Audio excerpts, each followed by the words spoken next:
We're live.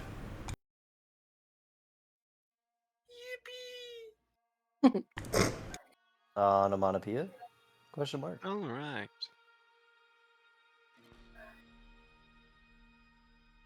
What about being off Omonopia? Is Omonopia a place? Is it a location? Have you put Focus any fell. thought into that? All right. Focus It's a fell. state of mind. Lock in, fell. Lock in. So it's a state. All right. Welcome back to the Stained Glass Lands. I could go over a long recap, uh, but I'm going to anyway.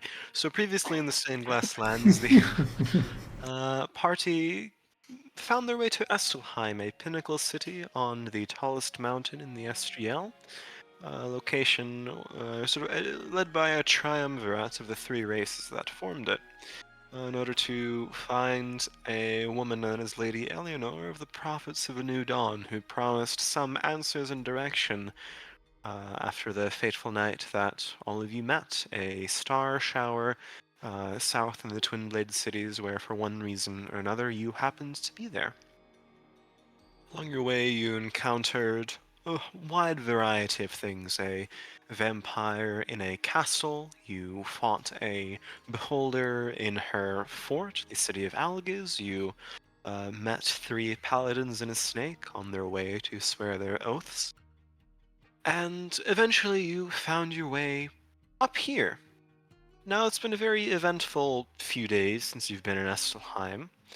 Uh, First and foremost, you met up with Fenton's family, who had made their way at the behest of his sending spells to a rundown tavern associated with a place known as the Free Painters Guild.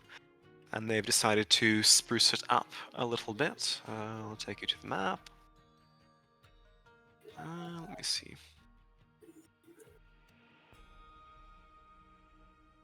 Well, that's Fenton's family. In your journeys in Estelheim, you spoke with the assistant of Lady Eleanor Echo and an artificer Kenku. Foshkra climbed the pinnacle of this mountain and succeeded in the trial of simply making it up the frigid cold, and was rewarded for it with certain blessings of the wind. The party went on a goose chase to find something that Hano, the leader of the Cyclic Order, mentioned might threaten the structural integrity of many buildings in the SGL the next day. And you fought the Crossbloods, who seemed to be transporting barrels of dragon blood for, as explained to you by a red dragonborn affiliated with Malefica, a few different people for different purposes. The Terrans down south wanted to use the dragon's blood to basically cause a structured collapse of the cave systems and take Estelheim over for themselves, pretty much, in the destruction. The Malefican mages wanted to. Pardon me. Some of them also want. Hang on. Yes, they also. Let me check my notes, actually, not do this entirely by memory. Yes, they also wanted to blow up the top of the Lyceum Draconis' quarters upon the inevitable meeting where they would all congregate after, as was planned and conspired, the Orm Throne would revoke the treaty that's keeping peace and declare war on the Council of Seven again, as they did a little over a decade ago,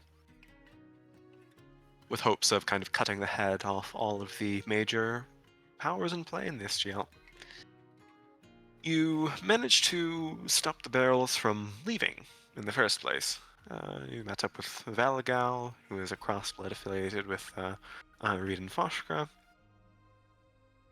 and you delivered them at this moment in time to the office, pretty much, of Cynthia Malgrave, who is the wife of the owner of the Free Painters Guild. And using that connection, you were able to convince her that yes, this is a serious issue you should, take seriously. In the conversation that followed, she said that you've proved yourselves as credible and allies of the Lyceum, and she left to try to gain the favor of one of the other two preceptors in this location, two of whom are needed to open the vault where, as explained to you by Isfa'ine, the Red Dragonborn, they've already smuggled a lot of this dragon blood in hopes of igniting it and blowing the Lyceum to smithereens, pretty much. In the interim, you met Euclaria, the older sister of Lorenz, um, and Arho, obviously, who teleported a few of you down to a place known as the Demon House, a kind of fated, feared location in Estelheim, that kids throw rocks into the windows of for fun. Um, and you met Arho, who is by all means a very broken person, who hinted as to what might be going on, cryptically, as best as he could. He pressed a key into Lorenz's hand and said it was for a laboratory back in their old house in the Twin Blade cities. And mentioned that, it's all beginning to break down. So, we return as Euclaria utilizes the teleportation circle she's inscribed to bring the party back into the waiting room of Cynthia Malgrave. I believe everyone except for Reed is here, right? While the group was at the demon house, Jane would want to talk with Leora while they're waiting. Go ahead. So he looks a little awkward, and he's just so you can fly. Uh, yeah, I guess so. Still very new at it. It's very clumsy, but I mean, makes sense. Just first time seeing it, so. Um, do you get an odd feeling about all of this? which part? I mean, aside from the fact that they wanted to blow up the mountain and that they want to kill the seven heads, which, I mean, honestly, that part wouldn't be too bad, but between them and the Orm throne, seems like a lose-lose. But there's something bothering me about the Crossbloods imprisoning somebody and taking them down to the Terran mining company. Who would they deem so important to put down there at where they were supposedly going to be like the blast site? Hmm. That's a really good question. I'm not sure, but you make a good point.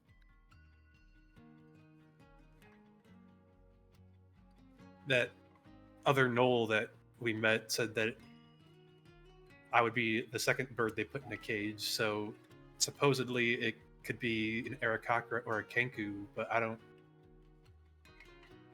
know who would be important enough to put at the center of all of this.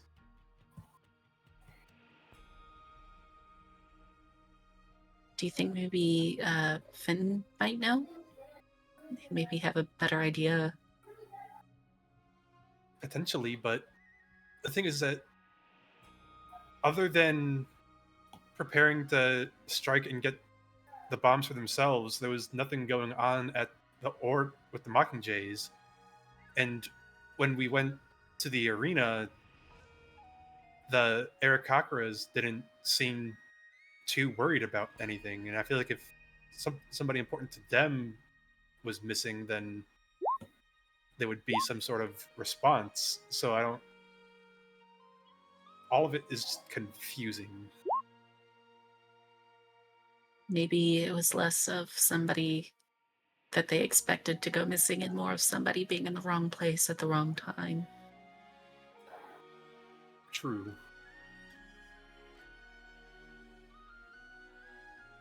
Do you think it's on us to try and go get them? Whoever it Well, is? If you mean, does anybody expect us to? Probably not, but if we can, I would like to. I don't really want to see anybody get hurt, or I don't like people being hurt. So, if we can, I would like to. My big concern is we're almost certainly going to get ambushed by the Mockingjays if we go down, because the Crossbloods never came through, and they're already starting to keep a closer eye on me. And they also already know that Foskra and Lorenz were supposed to help with the shipment.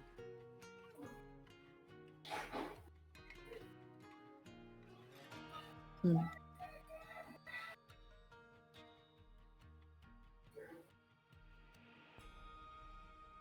And it has been such a long day. You deserve some rest. We'll get there soon, hopefully.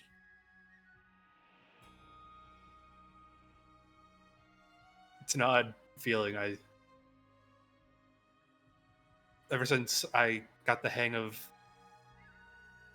the Mockingjays psionics, I've never felt myself like run close to any sort of limit, but I can feel the mental drain.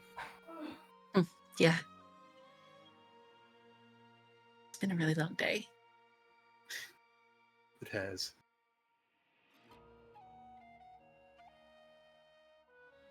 But unfortunately, the day is not yet over, so It is not.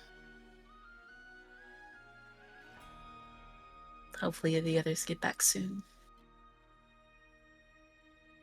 And soon, with a flashing, sort of golden traced circular apparatus of spells woven through the air, Euclaria and the rest of the party reemerges, minus Reed, obviously. Yeah, we chained Reed up outside. Tied him up to a lamppost. That is a great question. Reed, what are you up to? Things that'll probably take longer than 2 hours. But to do something short in the meantime, I'd like to use this time to wander about, find any source of information about the link between alchemy and gold, and if there's anything special that gold represents in alchemy or can be used for in alchemy. Are you looking at Mutison's journal, or are you just generally going around looking through the library? You mean this strange thing built of symbols I can't decipher yet? Correct. Well, if it's a picture book, I might learn something. Go ahead and give me, well, search isn't in 5th edition. What would it be? Investigation? Investigation, there we go. Roll me an investigation check. Very well. 5. Yeah, it's a good picture book, if you think it's a picture book. Seems to be a pretty decent sketcher. You see all sorts of, mostly sketches related to medical drawings, standard stuff. Sure, 1 second.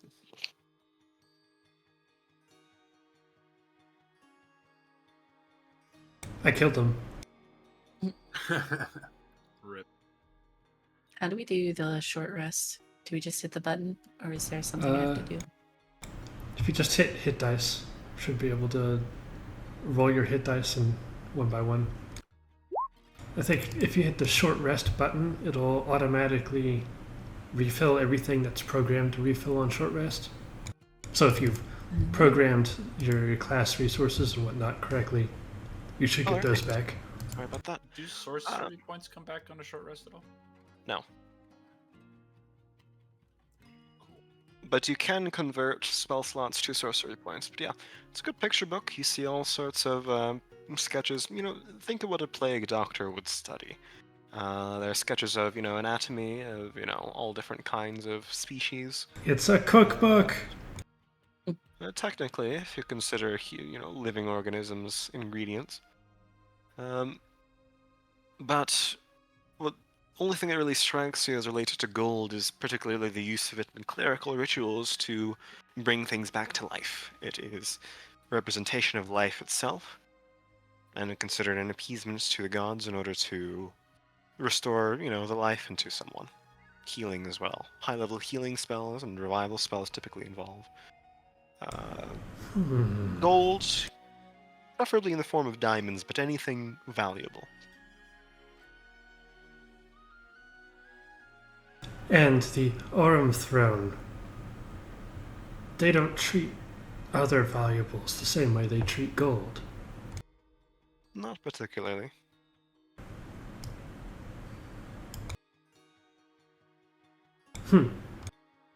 You're on an interesting line of thought, though. Grr. I'll finish it, but right now I'll leave it out on ellipses. Fair enough. So, the party reconvenes inside of the sort of hot, stuffy office of Cynthia. And Claria kind of, rubs her hands, smiles, and says, "Well, I'm sorry if that was upsetting to some of you. But just I feel welcome into my house whenever you need to rest in Estelheim. I just don't know if you want to be seen entering the demon house.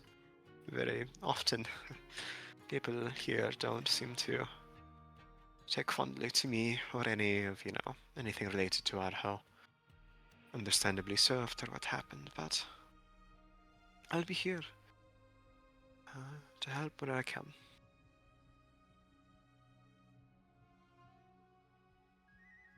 Thank you, Euclaria. Do you wish to set up a meeting with the preceptor of transmutation? I can arrange that. I am a transmuter after all. That is what I do. Did Cynthia not go to fetch one or both of them? Or is this... Yeah, that was the plan. Okay.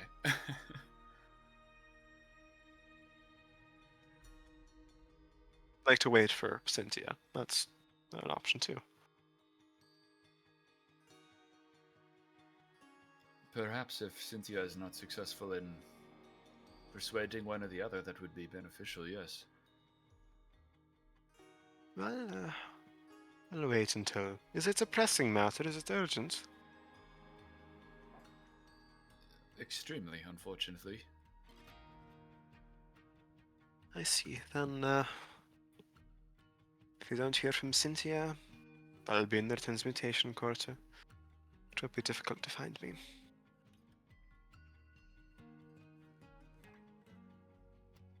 She walks up to Lorenz and kind of just pats his shoulder, rubs it a bit, squeezes. I'm here if you need anything. I'm sorry I couldn't find you. All of us tried in our own ways, I suppose. But I'm here now. If there's anything I can help with, please don't be afraid to ask.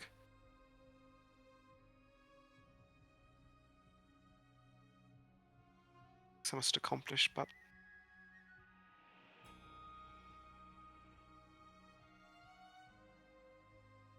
I think Mark's muted. He's been Charlied. He's been Charlied. Alright, for the sake of expediency, we will move on. Nuclaria leaves the room, and not too long after, Cynthia.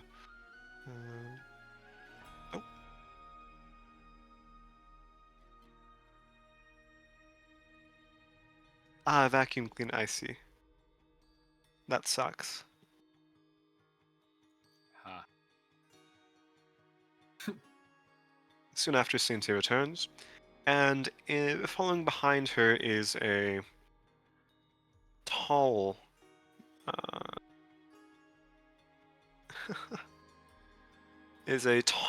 bronze dragonborn with actually, let me see.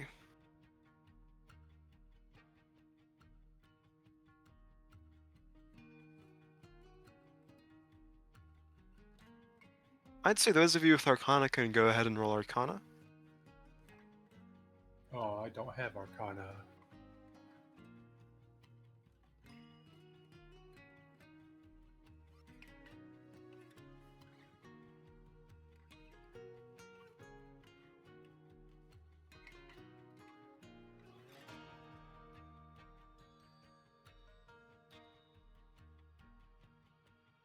You can see golden scales on this very tall dragonborn. He wears flowing, elegant blue and gold trimmed robes.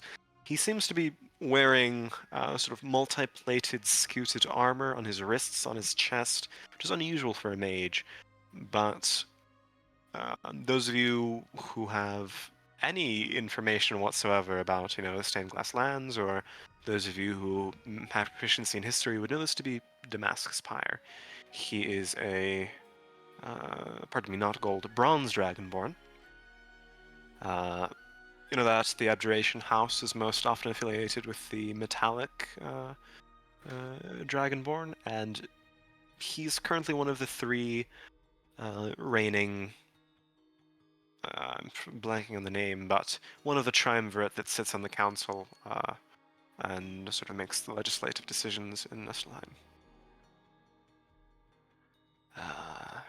He carries a staff with him, which is a standard staff, elegant, embossed with gold, and peers down at all of you. He's just under 7 feet tall. He's quite intimidating. Yes, I'm led to believe that this is a matter of security for the city. Cynthia was quite insistent that I speak with you. Unquestionably, yes. It is an honor, Damascus. But what has Cynthia told you already? Well, she said that there are barrels of dragon's blood that have been infiltrated into our vault. I find that highly improbable. But as the security of this city is my primary objective, well, I have to dot all T's and cross all I's, don't I? I do sincerely hope to come to find it to be nothing, but yes, that is what we believe to be the case. Right. Well, on we go.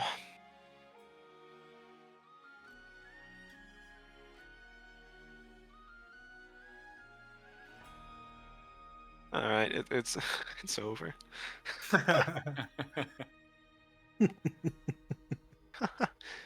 Um, as he explained to you as you begin winding up spiral staircases, he says, the issue is to access the vault. Traditionally, all three of us would be required, because two of us have to open it, which means that only one can enter. To open it requires a steady influx of magical essence, and it incapacitates those who are currently holding the vault open. So, Cynthia must have good reason to trust you if she's not knocking on the transmutation preceptor's door and getting her to do the busy work instead of you. So, what is your name, by the way? I am Fenton. Fenton Tenobo. As a collective, you're a group, aren't you? The group, on the other hand, just kind of look around, the others gathered here questioningly.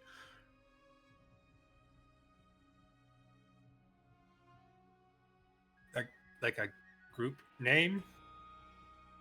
Well, I'm presuming you're an adventuring party, yes? We've never really thought about it. So you're amateurs. This isn't something you do professionally. What brought you here in the Something of a first place? new thing. I see. Looks a bit disappointed. Right? Very much amateurs. Soon you cross all the sky bridges leading up to the sort of spire web-like nature connecting these three towers and come to a central point, kind of like a just the midpoint spire that protrudes above all the rest. You can see it's quite high in the air. You wouldn't want to fall off the bridge, but before you took an arrow to the Chain. knee, yeah. Shane walks on the inside, away from the window, and has an iron grip on the railing.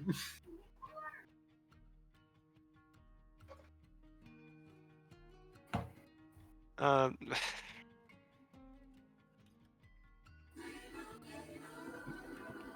Upon seeing this, the Dragonborn turns around, kind of clicks his tongue, whirls a staff in the air, slams it to the ground, and he casts a greater illusion in the sky so that the bridge, as you can see before your eyes, kind of extends, melts out, protrudes into a much larger platform that stretches almost, 30 feet on either side. Is that any better?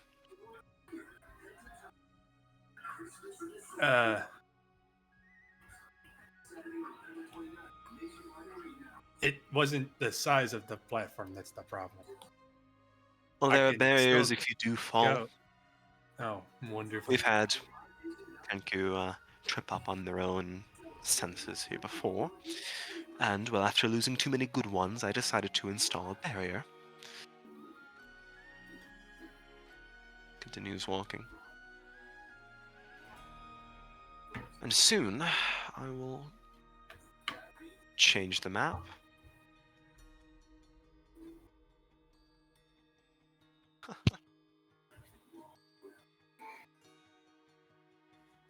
Chain doesn't still have any psychic whispers up, do you?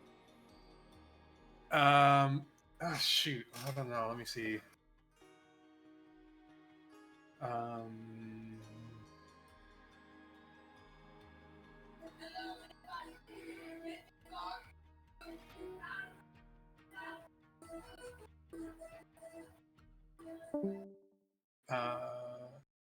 Last Sonic Dice Whisper was a 4, and that was before we got up to the top of the peak to take care of the Dragon's Blood with Echo. All right, So what can I don't you know all if see? I can see black. Excellent. Nothing. How long has it been since we took care of the Dragon's Blood with Echo? About an hour, I'd say. Not too long. Enough for you to take a short rest. Okay, so then I do still have the Psychic Whispers up then. I mean, unless you did something with them, yeah. So I think that was with who? That was with Fenton, Foskra, and I think Leora. Yeah. Yeah. So yeah, it's still up Fenton. To answer your question. As we're walking, then I'll communicate with Chain. I hate to be the one to plant a seed of paranoia, but I do not like hearing that both of the preceptors have to continually be in agreement to keep the door open. I don't think all of us should head inside the vault at once if that is what the option is. Cynthia, I trust. Damascus, I do not know. That's probably a good idea. Who do you want to keep outside?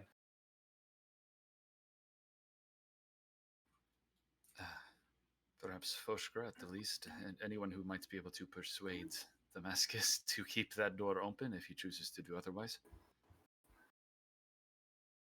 Maybe one of. I don't want to put any of you in a position that you don't want to be, but maybe one of the cast-throughs then, in case I mean, they say that it needs a preceptor, but he also said that it sounds like it just needs like a flow of magic energy. So potentially, if even for like a moment to stall, someone could jump in. Perhaps I imagine it is Arcana exclusive to the preceptors, but it is worth. Well, I I won't suppose if imagine it comes to to that, our understand how odds that aren't good. works. It's all right. Yes, we'll discuss as we are there as casually as possible with Foshkra and maybe Lorenz.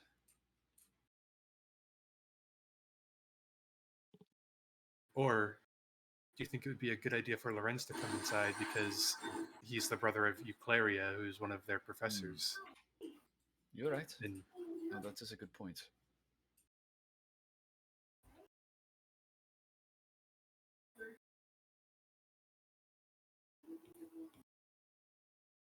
so, Soon, you, following the two mages, you're brought to a rather small chamber, but upon opening the kind of steel door that swings wide, it appears much larger on the inside than it did on the outside. That's not uncommon for this place, but in front of you, you can see sort of black marble stones piled atop each other, multiple different pillars in front of a large steel vault door, pretty much, with a circular wheel-like mechanism. On either side, there are pedestals and what appears to be a palm print on raised daises, crackling with sort of bluish sigils. We get your tokens here. So it's Chain, Fenton, Foshka, Leora, Lorenz. There we go. Cynthia mentions as you enter, I still only see Leora. black. I'm finagling Oh, with light. She says, Leora, there was something inside left for you, as you mentioned, by dear Lord Sinai. You'll know it when you see it. That is the way the vault works. It senses those who it has been left for. Noted. Thank you. shit, forgot about that. Jane immediately goes back to Psychic Whispers with Fenton. Well, I.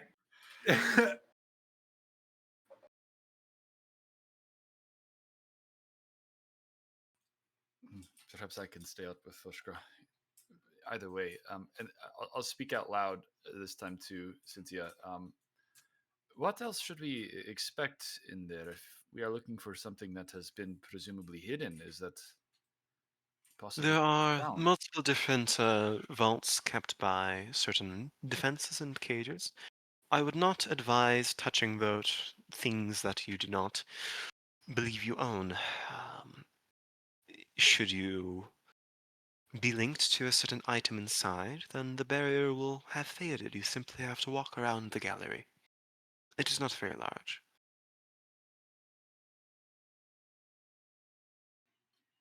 All right.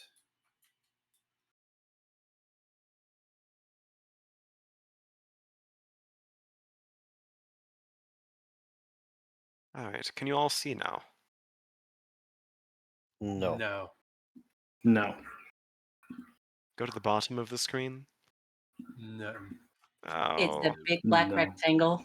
Should we drag our own tokens out? Because sometimes that's. No, I can link your characters to tokens. Give me 1 second.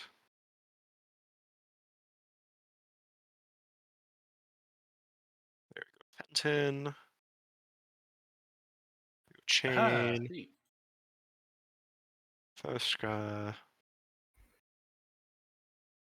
Leora. And Lorenz. There we go. Can you see now? It's a miracle I can Yes. see. Mm-hmm. I know.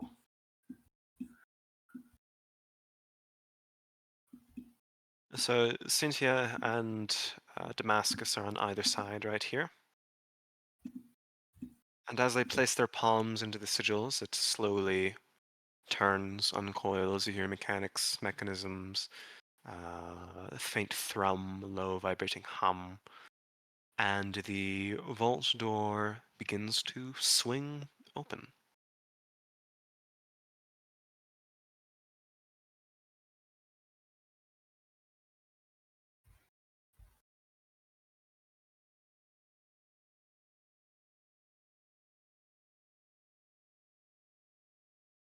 Right. Well, There we go. I guess that's our cue.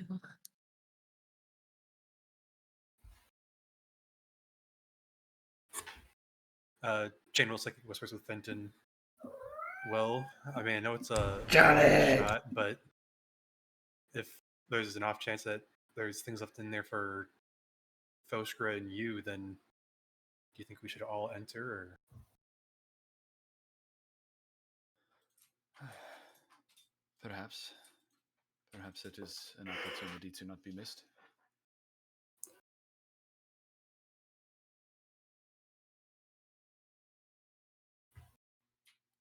Reed is still on the outside at the very least. True, but I have no psychic whispers connection with him, and I don't think it's good to have any sort of psychic connection with him at all. No, I'm just saying if we are missing for an extended period of time, I trust he would come looking. Looking or crashing. Perhaps we would need both. Well, I guess I'll step we inside. all go. Okay, we're all going. All right.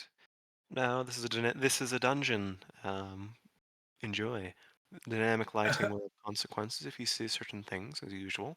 Don't go wandering off too far.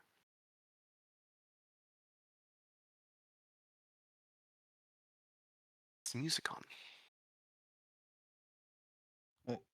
I don't see anyone else's icons anymore.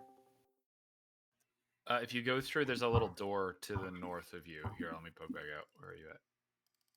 Wait, where are you? Oh, okay. There you are.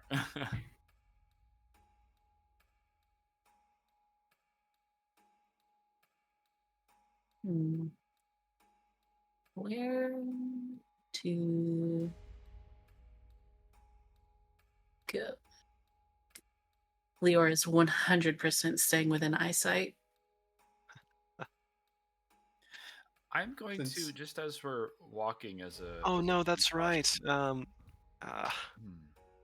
Reed, do you want to get your token to just follow around so you can actually see the screen on the recording?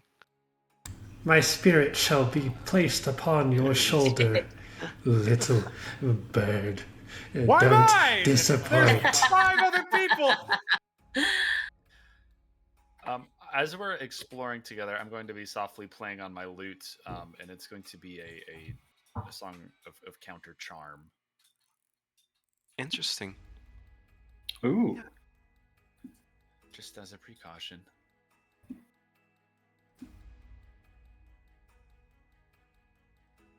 How many times can you use that? It does not use up anything. I can just start playing it. It just takes an action to turn on. Shane What is just opacity gonna- should I put Reed at? 50? There we go. Inside you see a room with 4 pillars and 2 would appear to be empty, kind of like prismatic bubbles, if you've ever seen like the way a light reflects a rainbow on a soapy bubble, surrounding what appear to be empty chambers. these things Nothing's up here? inside, they're clear, yes. And to the left and right of you are 2 more vaults. They appear to be more manual, just a physical opening of it, turning a wheel. Go ahead, give me an Arcana check if anybody has it. I don't have Arcana.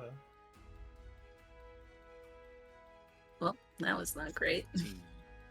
Fenton, you sense within these 2 vacant spaces, it's like where normal things leave a shadow when the sun strikes it. Those with magical capabilities typically leave shadow only those capable of casting magic sense. And while there's nothing within those two chambers, you sense that there's a measure of potential within. A slight amount of conjuration. As if certain conditions are met, they will conjure something.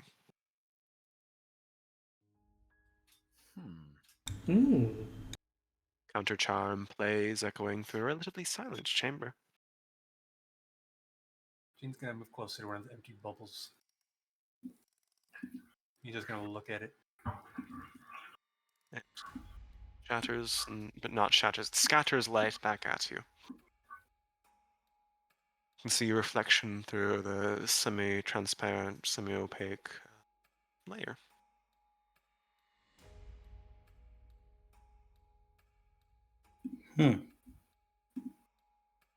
Should I touch it? I don't know.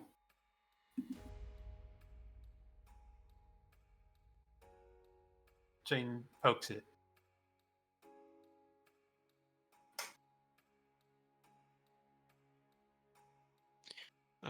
Roll me a 1d8.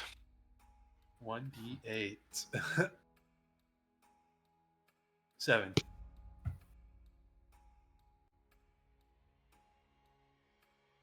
Roll me a dexterity. No, wait, is it? Let me see.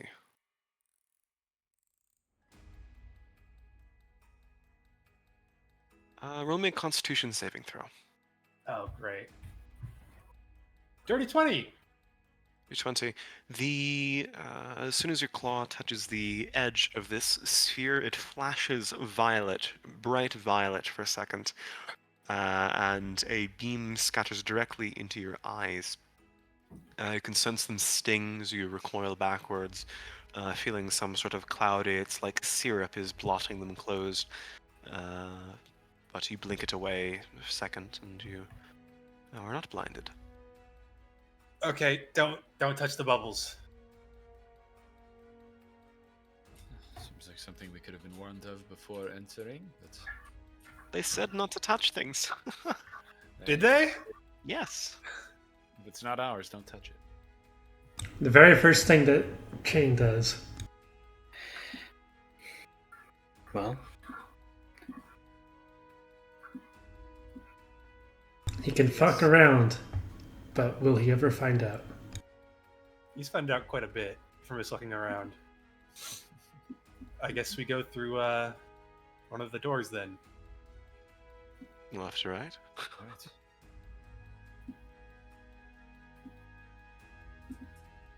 Left. I'm gonna say we're going through mazes. You go with the left wall rule. green. With a Cross to the rattle, left. turn of steel against steel, you are able to unlock the door, and it swings open. Oh, whoa. Inside is a long hallway, a chamber, faintly blue material. You can see to the left and right are all sorts of items kept within these prismatic vaults. The one directly to your left is vacant. Give me a perception check, those of you who are paying any attention to it. Oh, let's see. Can I light my lantern and get a 30 feet of viewing? Because I can see 10 You feet, may. and it's it's You not may. great. Imagine not having 120 feet of dark vision. Wow. Imagine that. There we go. Is that better? Wow, that's wonderful. Yeah, it's dark in here with the exception of sort of very, very faint blue light. Lyra and Foshkra, you sense that this this chamber to the left has been presumably broken into. You can see scorch marks on the ground, soot blackening the stone, some sort of sticky greenish poison. Smells kind of acrid, dotting on some places. And a vacant pedestal where something presumably was.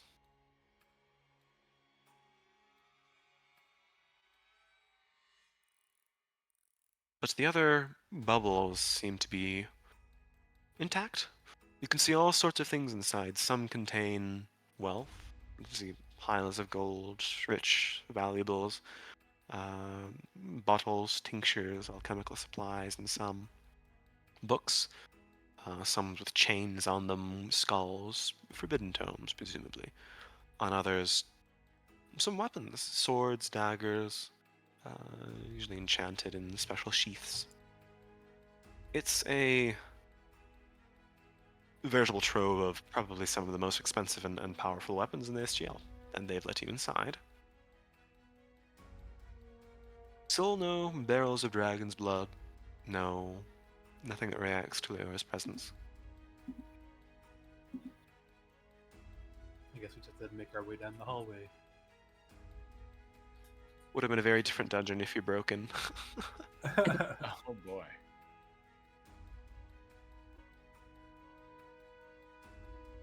a very Leora long would hallway. mention what she noticed.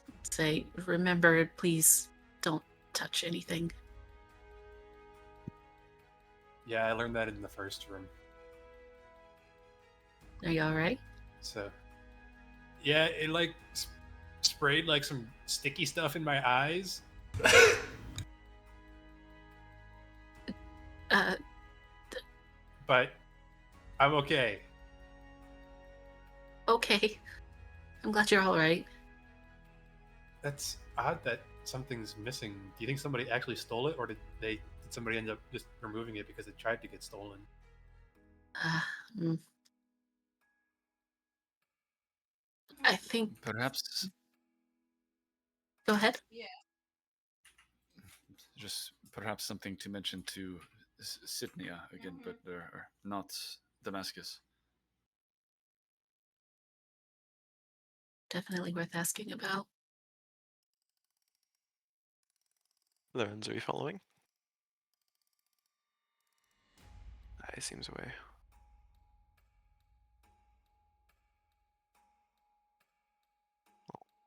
Presume he is following the party.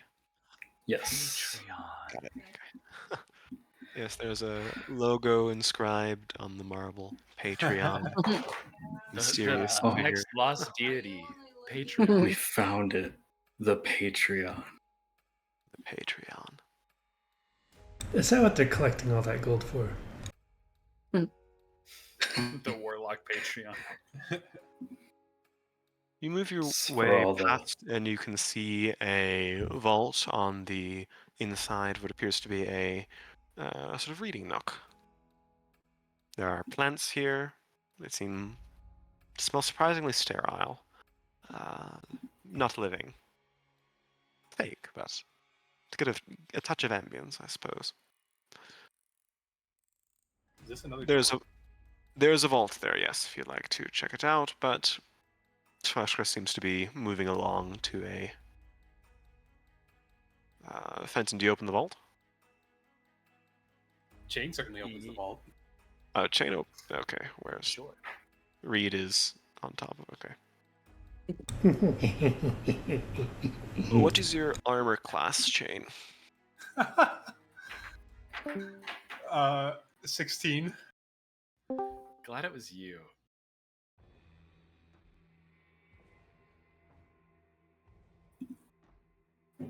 Oh shit. Roll me a strength saving throw. 7.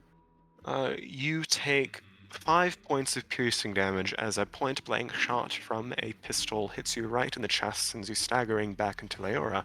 In front of you is a clockwork figure, a steampunk kind of mechanism, a nearly perfect replica, not living flesh, of Donovan Sorrel. You can see the traditional coat covering sprockets and gears, belching flame smoke. Briefly around the corner, you can see the flowing white metallic garb of a similar clockwork construct. I'd like everybody to roll initiative. These two again? Where is initiative? Turner, there we go. This is bullshit. Okay, if those two are somehow involved in this. Holy shit. Don't worry, my one spell slot will get us through this. Oh God. Have fun! I believe in your ability to kill these things, little bird. Hey, Fel, quick question. Yes. For my natural weapons, can I still use claws, bite, and tail even if I don't have rage? Yeah. They all okay. Just I don't know. I guess reduce the damage from 1d8 to 1d6 or something. Yeah. Okay.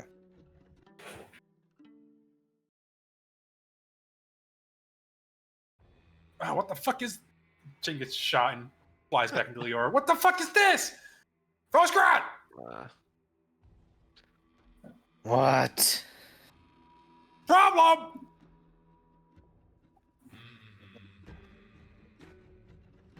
All right.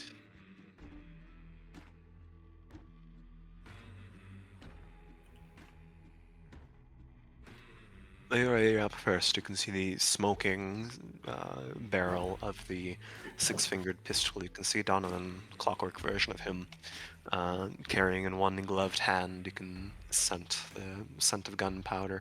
Notably, the mechanical construct of Donovan does not have any eyes. Oh, interesting. Let's see. The first thing she does is tries to help Jane back upright. She is going to cast Healing Word on Jane. Try to make up for some of the ouchies. And then she will cast Spirit Guardians because she has no idea what's going on, but she wants to remain safe.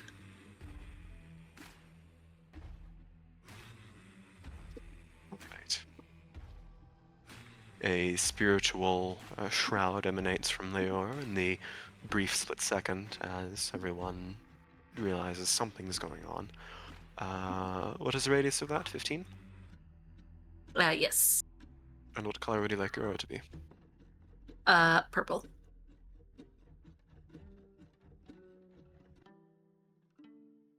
Screw you up. All right. Hearing Chain exclaim that there's a problem, most likely of his own making.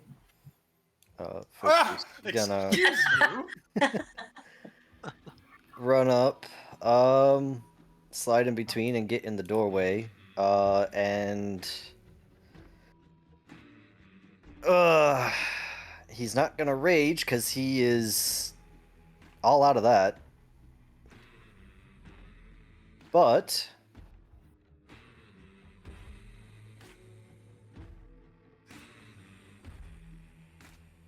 he will channel his inner fire and use heat metal on this mechanical thing in front of him. Ooh.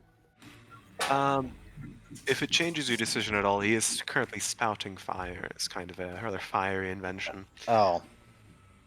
Okay then. The Bummer. you can see right next to him, the clockwork version of Hyde is different. Actually, she's crackling with electricity rather than fire. Okay, then heat metal on that one. All right. Cinders of flame, and you can see it recoil slightly. So it's a spell save DC, which is shit because barbarians don't have spells. Uses your wisdom modifier as opposed to folk. Yep. That's only a +1, so This level would be a 12. okay. And that will be a success, unfortunately. Okay. Eyes catches you off guard. You try to. Oh, you can recall it on your next turn if you maintain concentration. Yeah. Okay. Yeah. You cause the object to glow hot. Any creature physical contact with the object takes 2d8 fire damage when you cast the spell. Until the spell ends, you can use bonus action. If a creature is holding or wearing an object, it takes damage. It must succeed a Constitution saving throw, or drop the object if it can. So it takes the damage anyways. Yeah. It takes the damage. It itself is metal, but it does not take. It's not holding anything. Well, actually, pardon me. It is holding a Mitchell lantern that glows with blue light. Actually, same way that hide was earlier. Yeah, but Foshkra is concentrating on the whole body of the thing. Sure. Yeah. So that is 9 points of fire damage. Is it half on success or? The Constitution saving throw is to drop So the object automatically, if they yes. can. Okay. Automatically, then, yeah, 9 points of damage. Yeah. Nice. And that'll be my turn. The clockwork version of Donovan, you can see that the two constructs still hold hands, kind of kneels, presses a kiss to the back of hide. You can hear the sprockets turn, grease burning as it turns, and it is going to kind of buffer for a second. It's looking, but it can't seem to find much of anything, and it is going to use its on guard feature. You can see it turns into a stance. It raises one arm. It carries a rapier in its right hand and a pistol in the left, and it appears to assume a defensive stance. It's turn. Fenton, you're up. My counter charm song is going to change into something kind of uplifting and soaring. As I fly this way, I will give Foshkra a point of bardic inspiration. But I'm going to fly my full movement to here and cast a minor illusion cantrip 30 feet down. So right here. And it's going to be an auditory cantrip. It's just going to be Fenton's voice shouting down the hallway. Intruders in the vault, assistance requested, and that's just going to loop itself for a minute, and that will be my turn.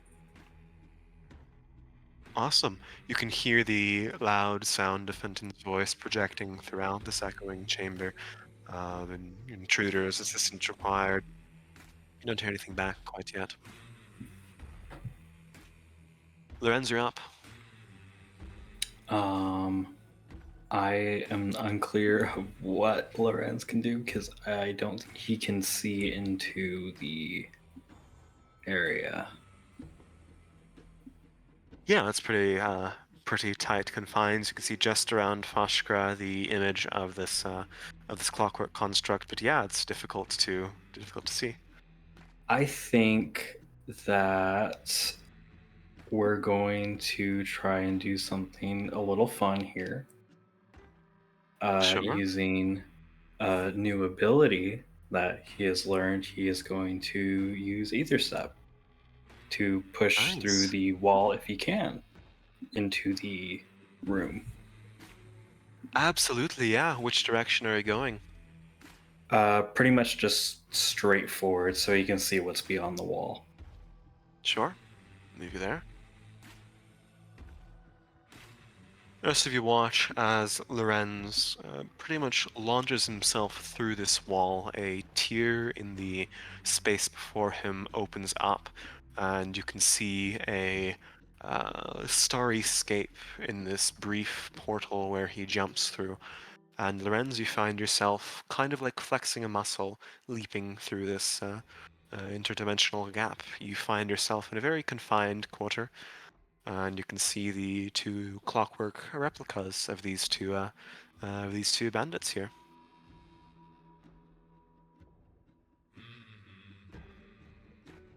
Okay.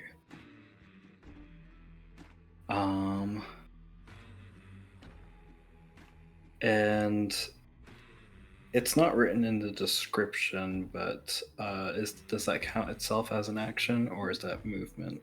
Let me see. The subclass.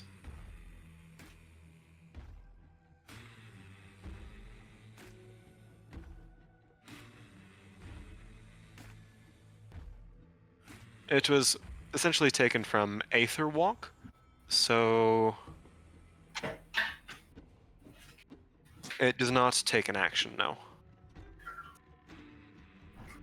It's part of your movement.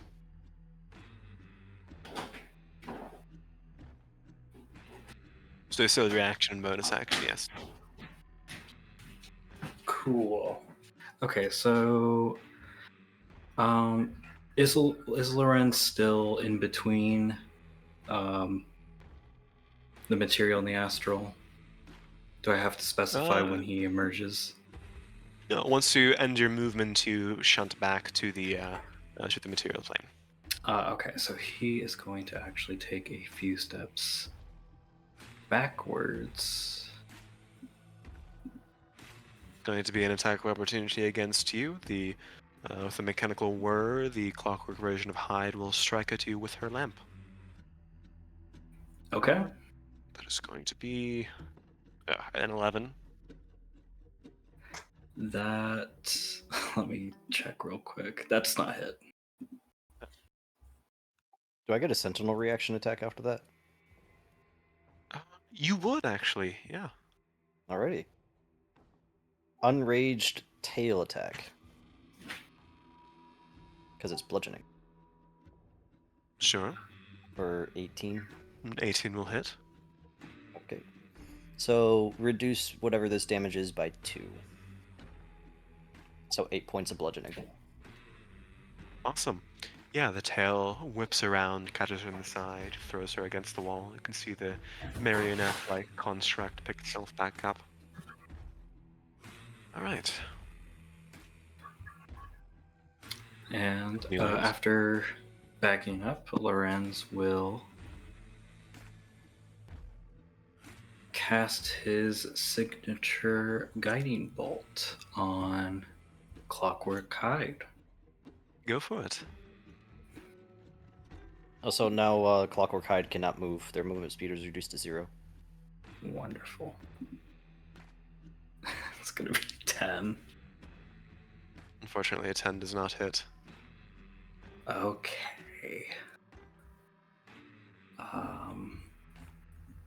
This is not an That opportunity is- attack, Foshgra. She does have her movement still. But go ahead. That's gonna be it for Lorenz for now. All right. Okay. Never mind. Jane, you're up. Seeing Lorenz like just walking through the wall into like the starry void, his thought is, did he just fucking leave us?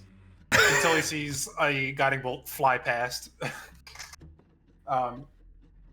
Chain, angry at being shot as soon as he opened a door, just, let's see, he fucking likes it. He's gonna take out, reach into his backpack and pull out Donnie's arm with the blunderbuss still attached to it. Take out one of like the Tinker's tools and hook it into the firing mechanism, and he's going to steady aim and shoot the blunderbuss at Donnie, Clockwork Donnie. You do so Through with advantage. Foshkra! He is currently blinded. He does not so see you. You have advantage. So then I don't need to steady aim then. Awesome.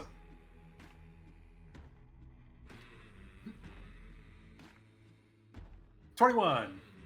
That will hit. He will parry. So go ahead and roll damage. That's gonna be 24 damage. 24 damage. That's a high sneak attack roll. Yes. Yeah. Just before the bullet connects, you can, with mechanical whir, the arm carrying the pistol whips out and fires back at you. That is going to deal. That's going to maybe a 22 to hit. Yeah, that hits. That deals 9 points of piercing damage to you. I got an uncanny dodge, so half at the 4.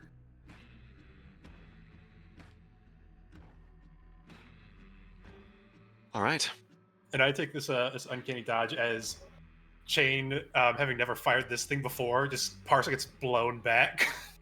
And so his uncanny dodge is him dealing with the recoil and like almost falling over. Incredible. I apologize. Go ahead and roll your Spirit Guardians. I forgot to do it for Donnie's turn for Leora. Um. That'll be a 16 on the saving throw, wisdom. Yes. Which one do I? It'll be 3d8. 3d8. Incredible. Foshkar, you notice that the fire seems to interfere with the Clockwork Hide's mechanisms.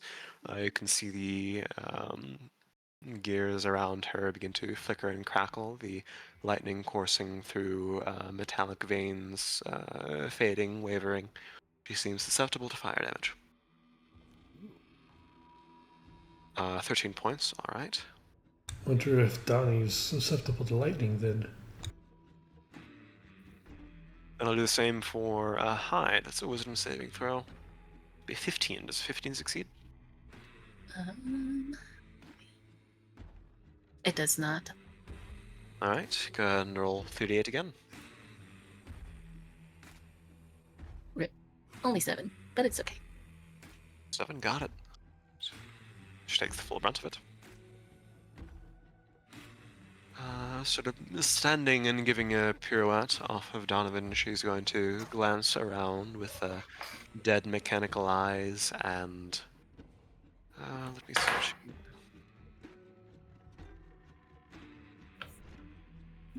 She's going to raise her lamp, mutter something, and a blast of electricity will fire out in a cube around... let's see.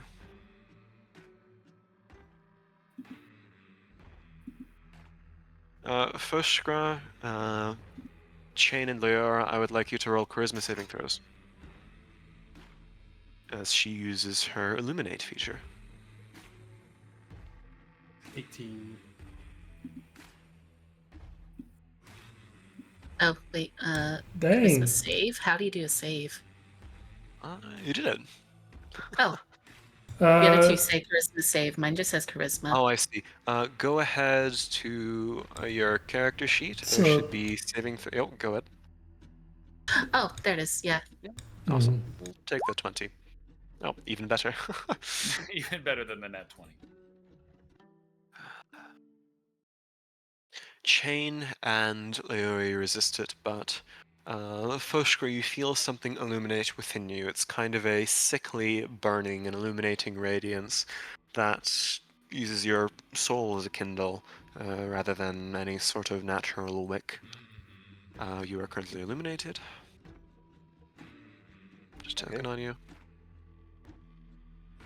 She's going to use her Phantom feature and use Misty Step pretty much to end up where she can see, which would be here.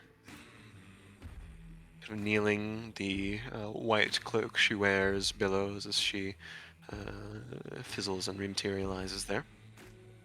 Just going to step away. Leora, you're up. Mhm.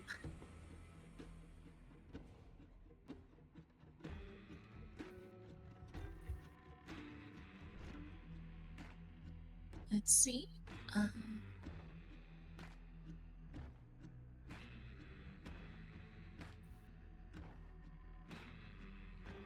I'm going to use lightning lure on the Clockwork Hide to bring her back into the Spirit Guardians. yes.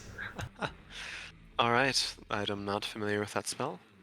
I create a leash of lightning energy that strikes at one creature of my choice that I can see within 15 feet of me.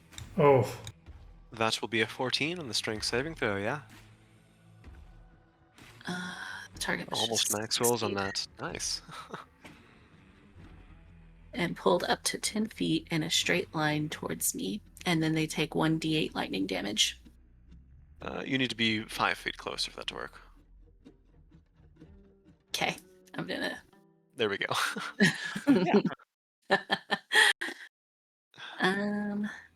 So that's Should- 1d8 of lightning damage, I guess. 2d8 already rolled. 14 points of lightning. Oh, duh. But it's lightning damage. You can see that while she steps closer, the lightning seems to channel into her veins and circle around her figure. doesn't seem to affect her. Hmm. She does move forward. How much? Is it 5 feet or? Yes. Okay, there we go. That's up to 10 feet, but I'll do 5 feet. Sure.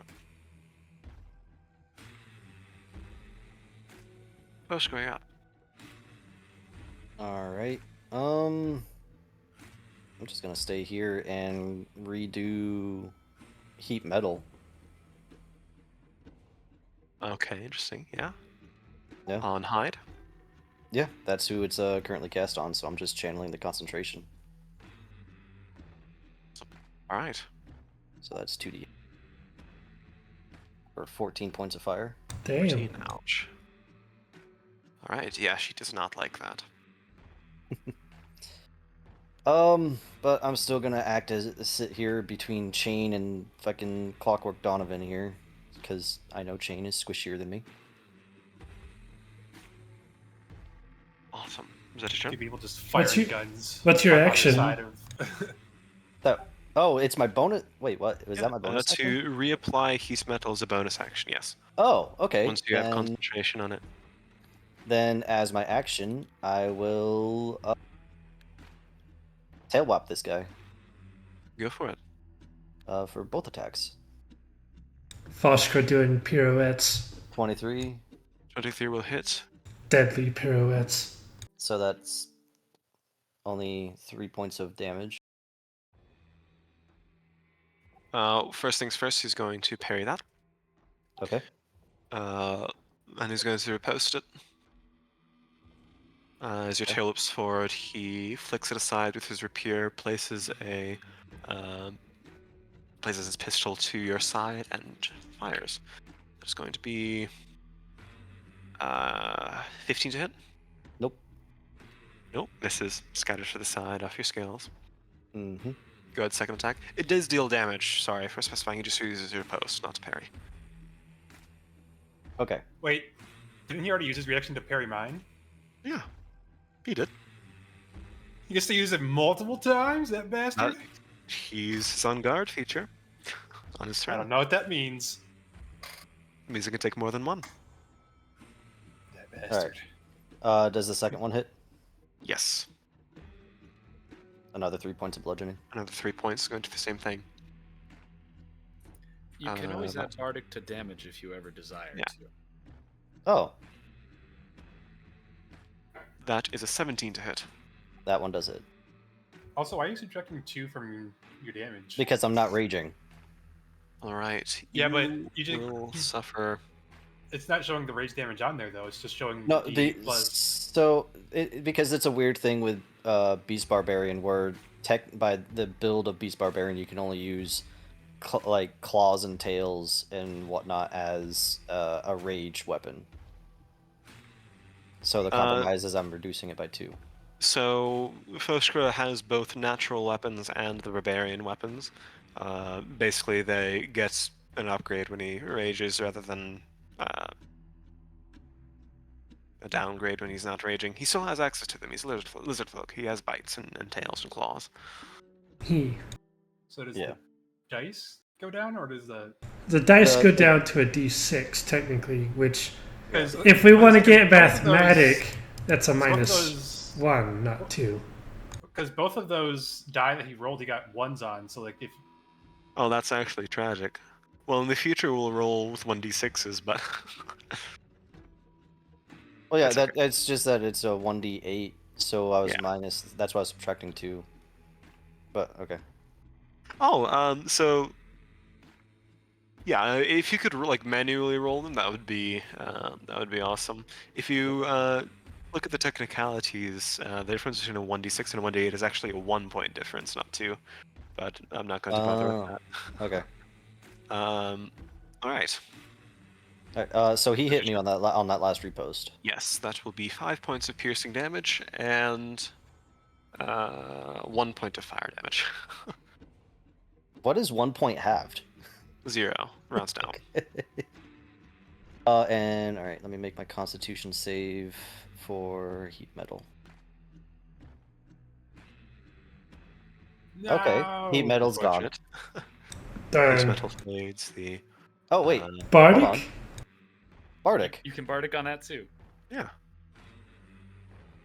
Okay. So heat metal sun. Hey! Bards, master of indirectly causing damage. Roll me a 3d8. He rolled an 18 in the saving throw, Leora, so it'll be halved. For Spirit Guardians. Got it. Yeah, 8 points, nice. Yeah. He's going to use his reculé feature. He spins the barrel of his pistol and fires it point blank right at you, for your illuminated form. It's going to be at advantage, not at disadvantage. He can see you. Oh, he can see now. Yes, he can see you. That is going to be Oh. 25 to hit. Yep. And that will deal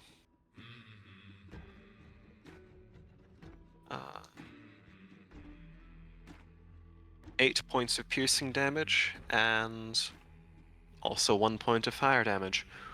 You're no longer illuminating. That's a 12 on the Constitution save. Yep, I'd like you to roll a Constitution saving throw.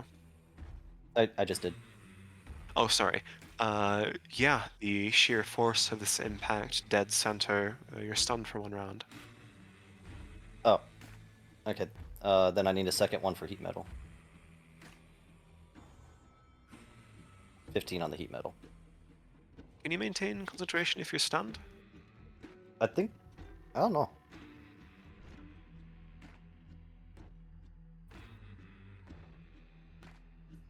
It looks like being stunned does, and concentration. Okay. Gently. Alrighty then. Cat! Heat metal fades. So you're sent staggering back. He's going to try to squeeze through you. No, I'm stunned. I can't react. Must be the side. Yeah. Half movement, then halved again. So he'll have enough to make it just here. This bastard. No, actually, on the way, he's going to blindly turn towards you, Lorenz, and use his today feature. It's going to be an offhand shot with his pistol.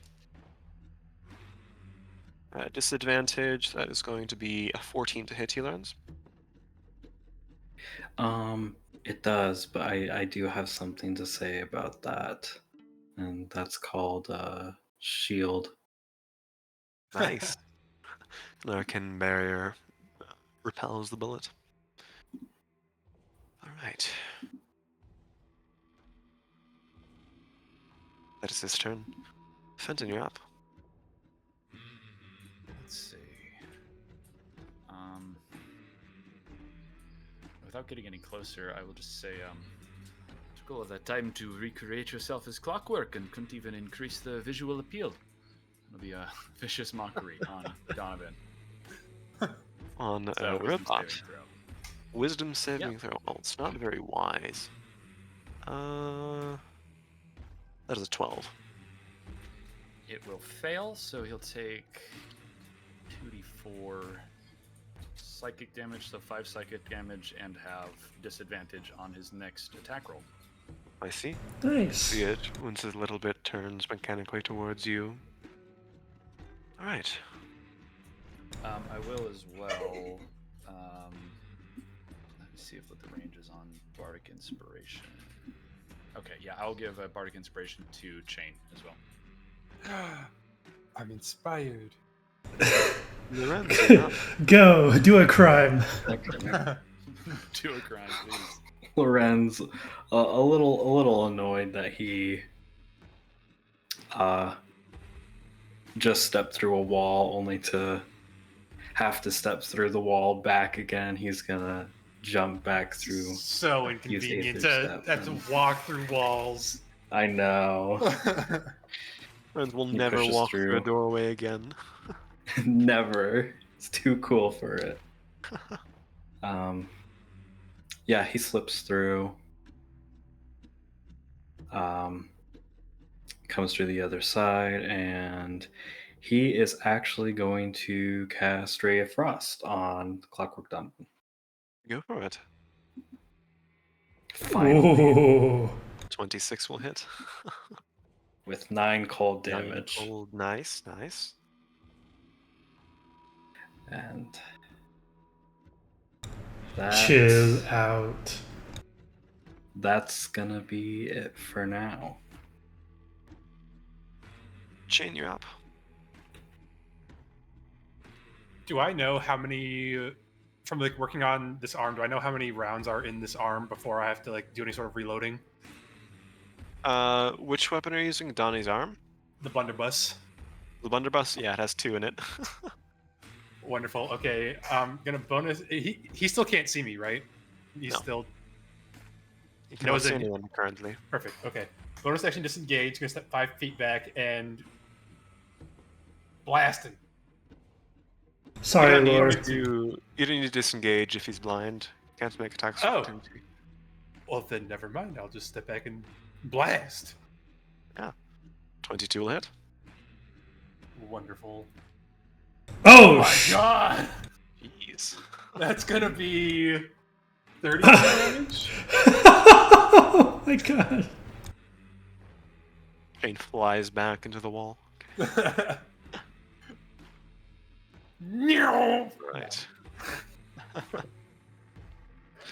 Yeah, that sends him staggering forward a little bit.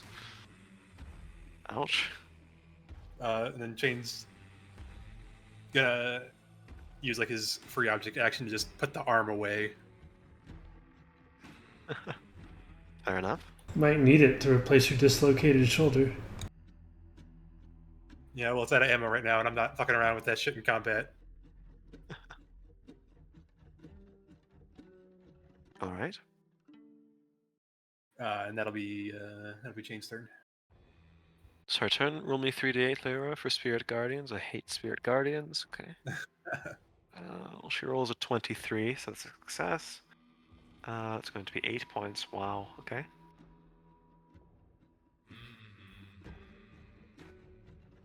It's going to step back a bit.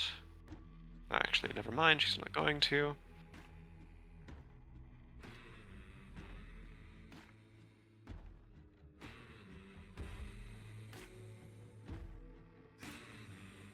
And she is going to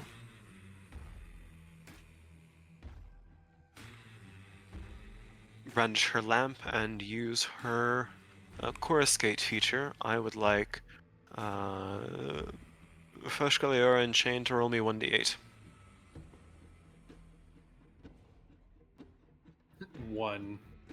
I'd also like you to roll a Charisma saving throw, please. 12.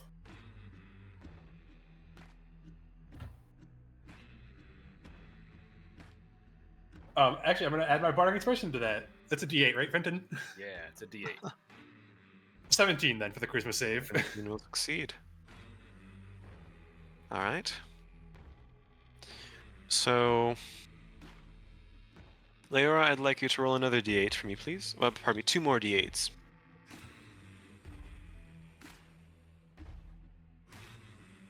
Roll me another d8. What is happening? Roll me another d8. Oh my God. I don't like this game. So, Stop rolling ones. Chain, I would like you to roll a Constitution saving throw. Fushkra, I would like you to roll.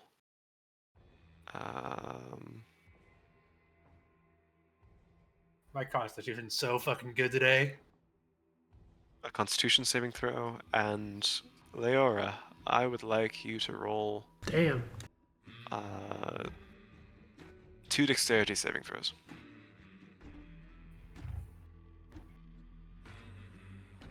Oh Yes. no.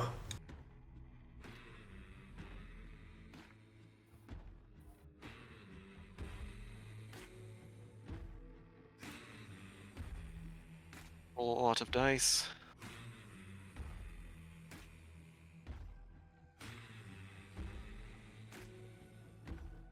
It can't be worse than the Circle of Death. Can't be. Leora, you take 32 points of damage, of which 20 is acid and 12 is fire.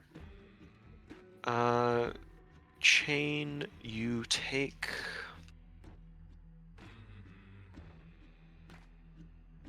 My die escaped. Second.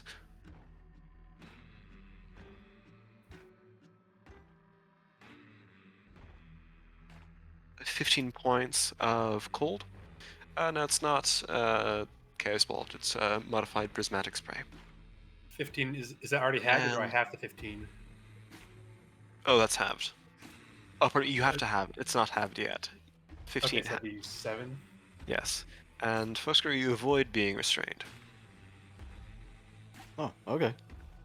I'm just Right. glowing again. Yes, you are.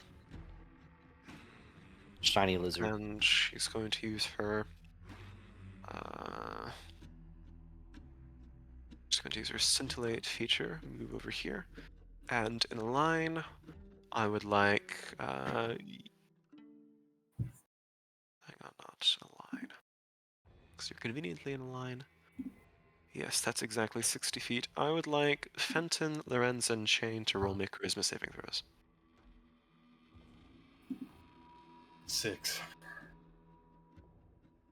17. 11. Both Chain and Lorenz are illuminated, and you will take 4 points of lightning damage. 4. Yes. There, you're up.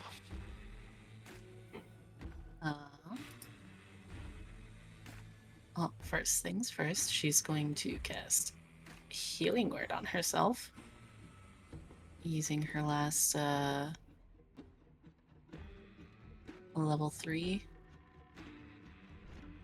spell slot.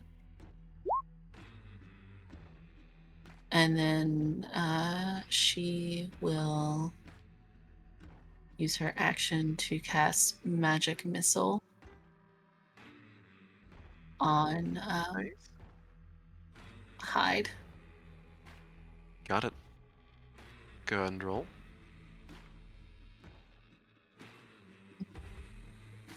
It's do I roll for each of them? Yeah. Or Yes. No, Okay. roll once, and all of them are that same roll. That's how magic Okay. missiles supposed to work, actually, which is interesting. But so it's 15. Yes. Okay. 15 points batter against your mechanical form. Yeah. And that is Leora's turn. Fushra, the blast wears off. You are no longer stunned. Yep. Now I get to do fun things. Okay.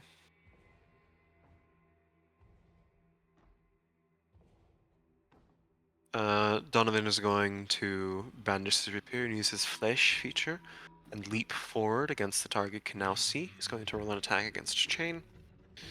With disadvantage. With advantage, which can't allow. Why disadvantage? From Vicious Mockery. Oh, right, yeah. Actually, go ahead and roll me 3d8, Leo, real quick. He'll roll an 8 on the saving throw. 15, alright. Yeah, flash against you, a rapier attack. He's going to use his Azure rapier for a 24 to hit. Yeah, that hits. You will take 6 points of piercing damage and 4 points of fire damage. Going to Uncanny Dodge to have that. So that's what, 10 points total? So it'd be Yes. 5 to 5.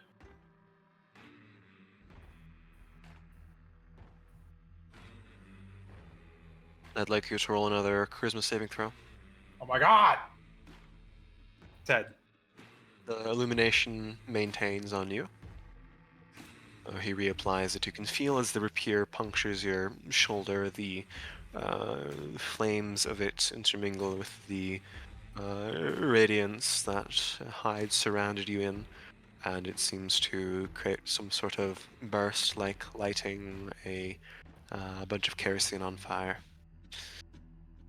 It's painful. And he is going to... He's going to use his on guard feature as well. Oh wait, he made he made an attack against Chain. I Yeah, get a reaction. You're no longer stunned, so you do get a reaction, yes. 20 to hit. That hits. And this is before the on guard, so he does not parry you this time. Yep. So that's 5. Let me add the bonus. 5, alright. Should be your strength. Yeah, plus 4 to that. So 9. Thunk. Sure. Alright. Yeah. Sort of sends him stumbling a bit, but he regains his footing and assumes a defensive stance. Fenton, you're up. Okay.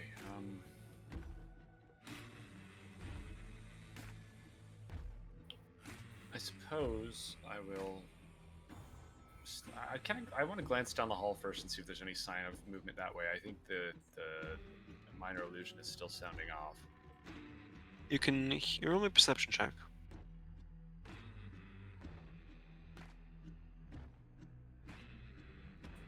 Oh! You can hear the sound of the vault closing. Okay. Shoot. I'm going to pull out my light crossbow and take a shot at Donovan. Alright. Hmm. Going to use the on guard feature to counter it with a pistol shot your way. No, he's Okay. out of bullets, never mind. Should have reloaded. Well, that's good news. Stupid dog. I will also give Lorenz this time a point of bardic. Alright.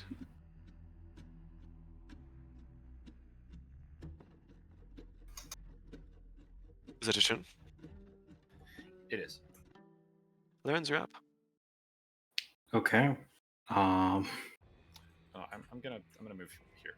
Okay, that's my turn. I think we're gonna stick with Ray of Frost. So we're gonna cast that one more time Sure. on Donovan. Love that. It's gonna be 10 cold damage. How do you like to do it? Oh.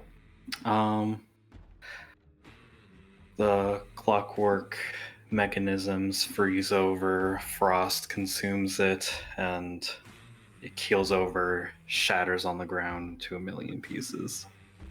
Flame within eyes. Alright. Is that your turn? Yeah, that is my turn. Shane, you're up. Okay. Bonus action, steady aim, and just throw in a sonic blade this time. Go for it. 17. 17 will hit. Whew. 23. How do you like to do it? Nice. So seeing Lorenz take out Donnie, he just turns around towards this bitch that just fucking did so much goddamn damage to him, and just throws a sonic blade right into her head that does no physical damage but takes out all the circuits. Circuits within are severed, and the two constructs fall to the ground. Another puzzle fight. Good job, Val. Okay, Shane's Joe. immediately going to loot the guns, ammo, everything off of Donnie. As you should. Alright. So does Shane get a second revolver and a second blunderbuss, or did this I'll Donnie cover only have a that revolver? me get the music back up.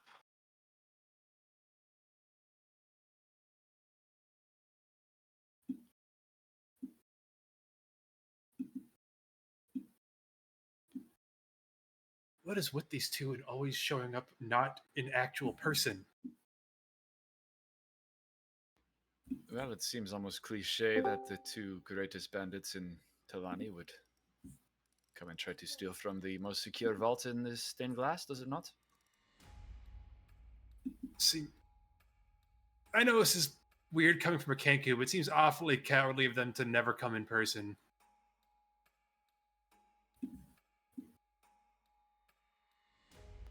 No, that's fair. Given their track record, I guess this is just how they do things. I do have more concerning news. I believe the vault has closed. Oh. Um. I mean, I think that I might be able to pass through. Maybe. Right. Yeah, how long have you been able to just say fuck you to walls? Only just recently. It's interesting and useful. Wish I could do Don't ask me how it works. It's all instinct. Could you maybe see if you can? Well, it's probably too late now, but could you see if there's anybody outside waiting? Maybe see who closed the door on us. Right. I mean, we can check. Fenton did shout a warning that there was intruders in the vault, so better to lock them in so they can't get out. Would be my guess is what they were doing. True. Perhaps either that or one of the others stepped in with enough time for the vault to close, but we can verify. I mean, considering that these two were in here, let's see what's inside. I mean, we can always loop back around. Yeah, I'd like to fly real quick towards the front door and check if anyone entered the vault when it was closed. Yeah. Flying through their confined quarters, it's shut. Nobody entered. Okay, I'll fly back and report as much, but enter this room as well. All right.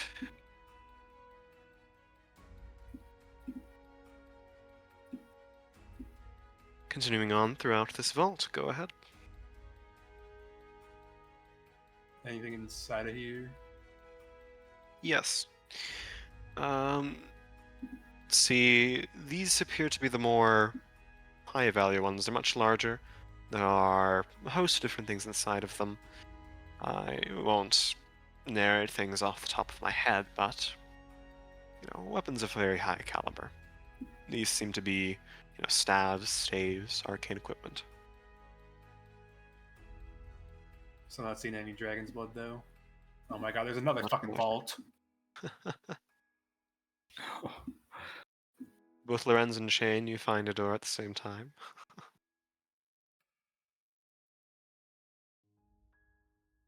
Shane's gonna very slowly open it this time instead of just busting it open. In case there's another fucking set of those guys. Loren slowly opens the door too. Oh. Oh, I think I accidentally deleted. Okay.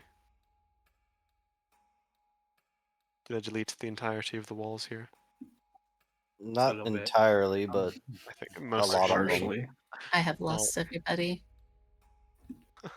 Where over here? Oh, thanks. There we go. That's better. Yeah.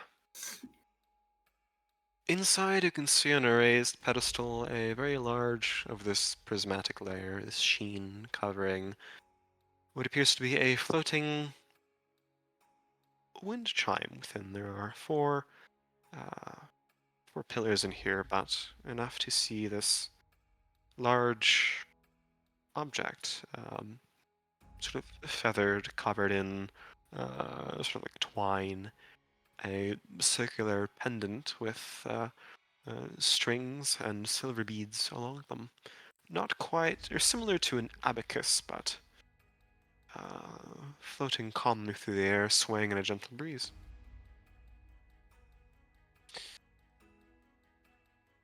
When Leora enters the room, there seems to be some sigh and exhalation of magical energy, and one by one the prismatic layers of this barrier fade. Goes through red, orange, yellow, all the way down to violet. The barrier fades, and floating in the air is this frigate, this dreamcatcher. Leora will carefully go up to it and making sure that indeed all of the protections are not going to come back. She will take that.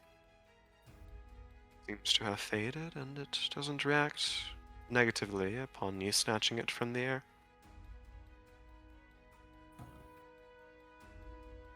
It's made up of a bunch of different concentric rings. Think kind of like the metal that triangles are made out of. When you touch it, when your finger indents upon it, it creates a vibration that rattles around it. You know how if you lick your thumb and try to trace it around a water glass, it might produce a sound? Mm-hmm. Seems to be something similar here, but you can't quite see why initially. That is a dream catcher along several concentric metal rings. Interesting.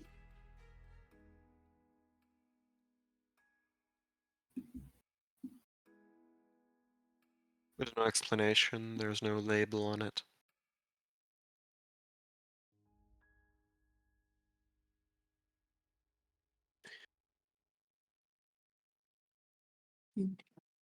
Does anything happen whenever she runs her finger along the edges of any of the circles?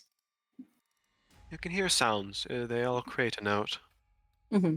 But beyond it being very clear, very bright, very joyful, nothing specific happens. A singular note.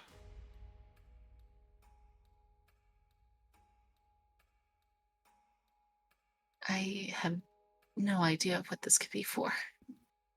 When you speak, it vibrates, sort of changes, shifts. When you stop speaking, it lies flat. Oh, that's odd. That's interesting. Perhaps if you could sing to it?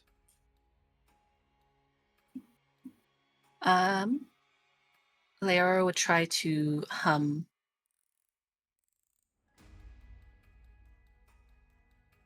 Humming doesn't produce much. It jumps, reacts to your voice, but no particular reaction. I have potentially a bad idea. I am all ears. I could mimic the song that Sinai used. I don't know if it would count as the same because Oh, I'm not a choir folk, but I don't know, well, maybe if it needs like certain words instead of just like a note.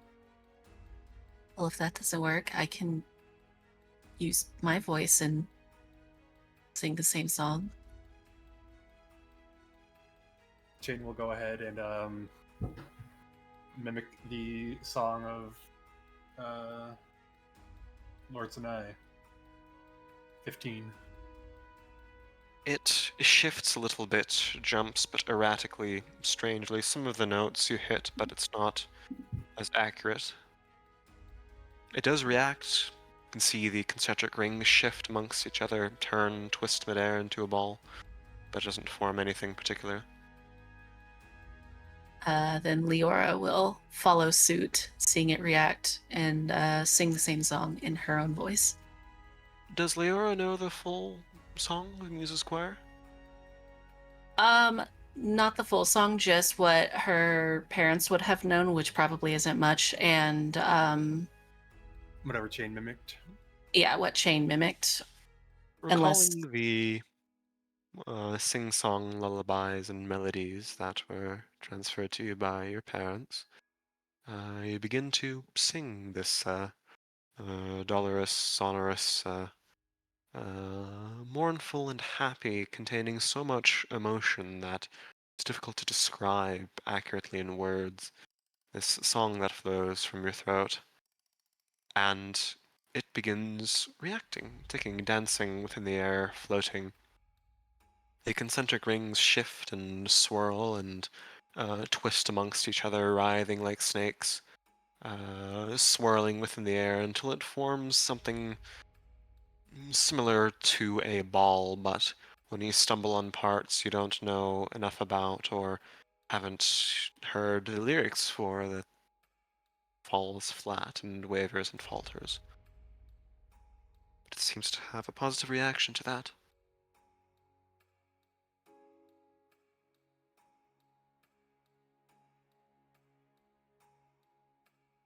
Maybe we can try again later after we find where the bombs are.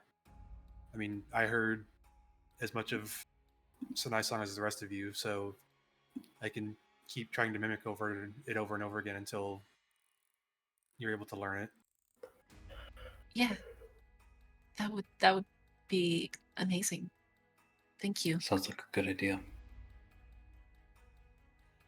Perhaps in time we could get sheet music or the like from Lord Sinai himself if necessary.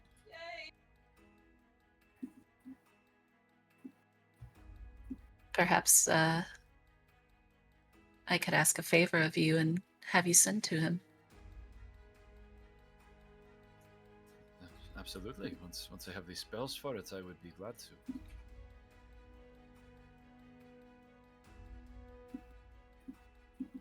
She will very carefully put the chimes away so that they are not making a ton of sound, but are secure. And you can add Daedalus' wind chime to your inventory. Eee. How do you spell that? Incredible. I misspelled his name so badly, hang on.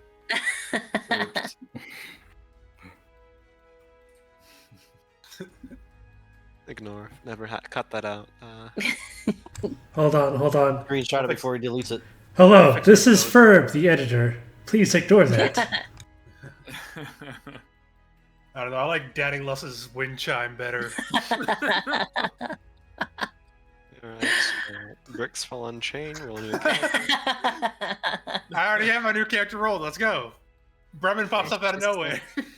I apologize. There's a I was black not sense familiar bar with that the character follows. making game. Okay. Continuing on throughout this vault. Yes. Lawrence will open this door. What is your armor class? I'm 12. joking. Oh God. Is your armor class 12, Lorenz? What It's that about? 12. Okay. Buddy, we need to get you like mage armor or something. Anything. Oh, squishy boy. Squishier than me somehow. I know. Squinch. Squimsh. We're gonna move That's forward. this hallway. Inside you Nothing. see what appears to be a reading nook, but Lorenz, you're the first to see, lined up along this wall, along these shelves, are 8 barrels, what appears to be some sort of black, ichor-smelling substance.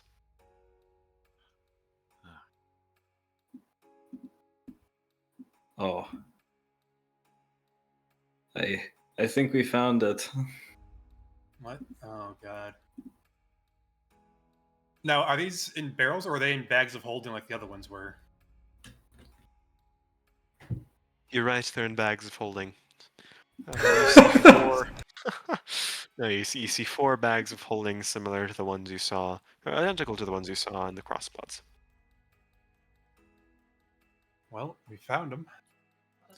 Are there any surrounding mechanisms or anything that would make them go off? Not within, not from the exterior you can see, but presumably within the bags of holding, yeah.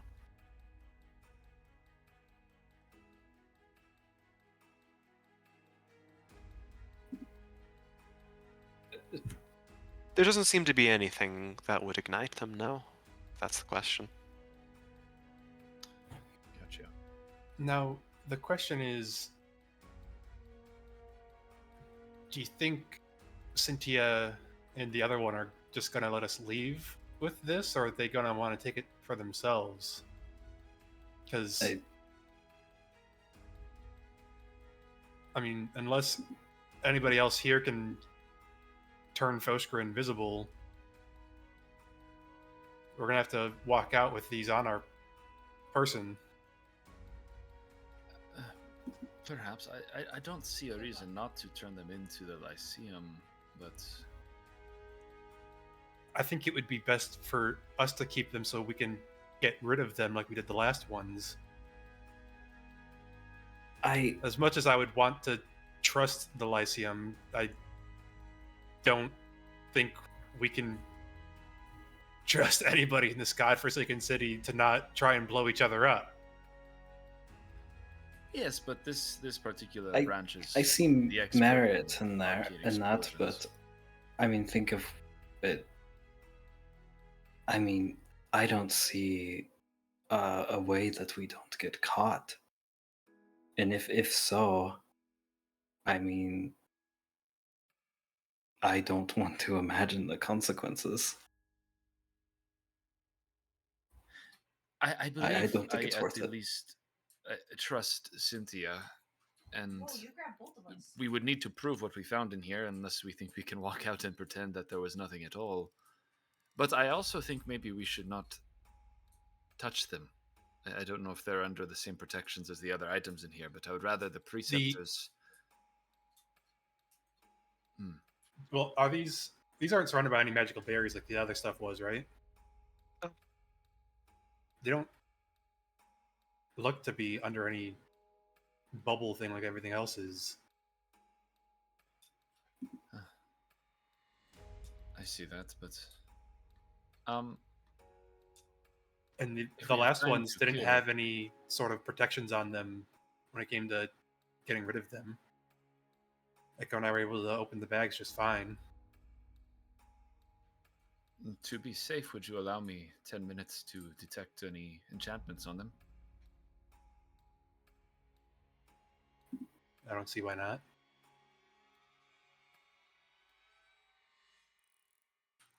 Yeah, I will.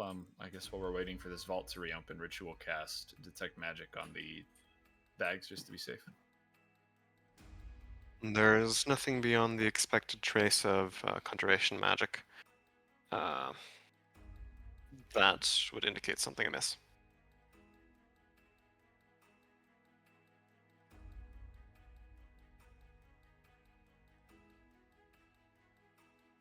They seem to have been left here. Someone must have brought them in.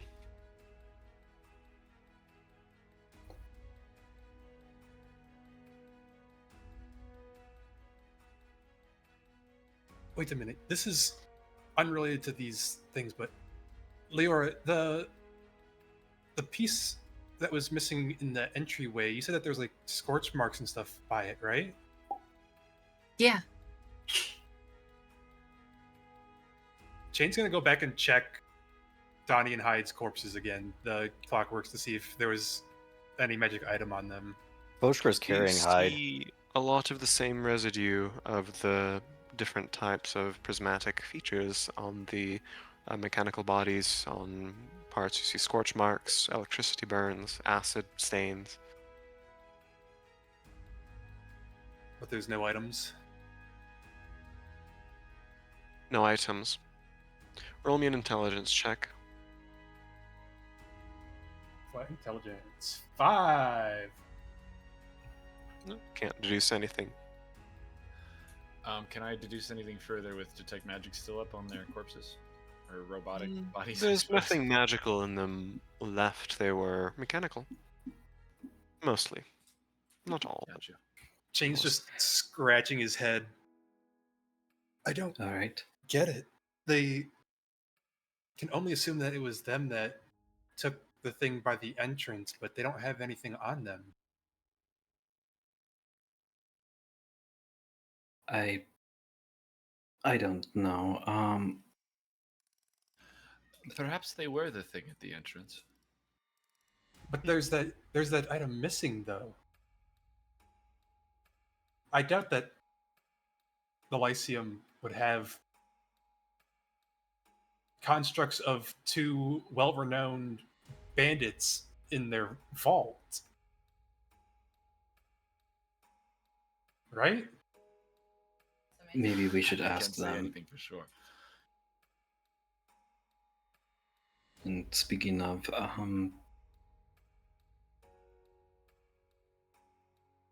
Shane, roll me. What is it? Roll me a Tinker's Tool check. I think that would just be another flat intelligence check because I don't have proficiency with them yet, Yeah. right? Yeah, intelligence. 15.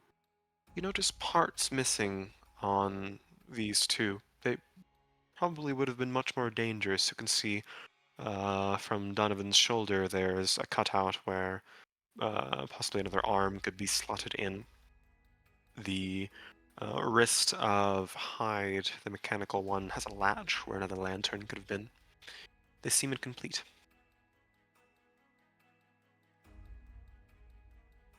But when you think about what you saw in a lot of these vaults, go back and check some of them looking through the glass barrier, there are gears in some of them. There are mechanical clasps that are built to look like something else.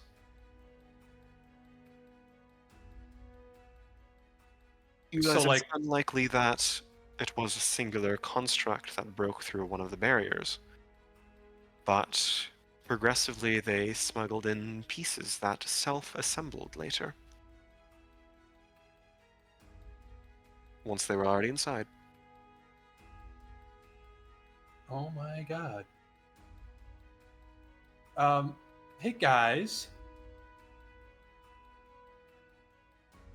And Jane will point it at one of the bubbles that has like a little like piece of like metal or like a gear inside of it with like the item. Those bastards have been planning this shit for a long time. This is quite clever, actually.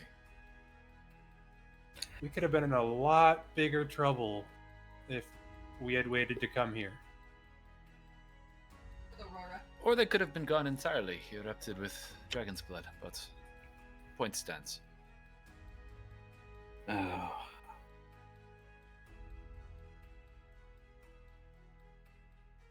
Well, I guess I say we just grab the bags, do one last lap to make sure there's nothing else in here, and yeah. probably I don't. Did Echo use any specialist equipment when he took care of the dragon's blood, or was it just like basically just like a slow delusion and boiling?